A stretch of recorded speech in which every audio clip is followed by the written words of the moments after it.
গাড়িতে উঠতে যাব এমন সময় আমাদের বাড়ির সামনে মধ্যবয়সী এক ভদ্রলোক, মুখখানা তাঁর শুকনো, মুখে খোঁচা খোঁচা দাড়ি, রীতিমতো উদ্ভ্রান্ত।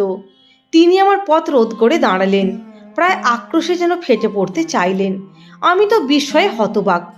ভদ্রলোক আক্রমণাত্মক ভঙ্গিতে বললেন, আপনিই তো উত্তম কুমার।